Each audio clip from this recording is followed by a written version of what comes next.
Hello, in this video I want to show you how to install Firefox browser on HAFURY G20.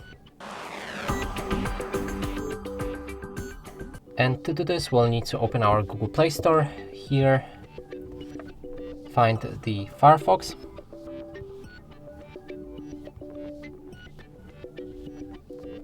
Install it.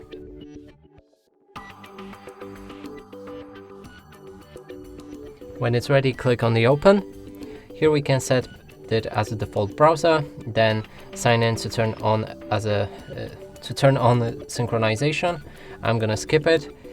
Then we can open any website, and as you can see, the browser works fine.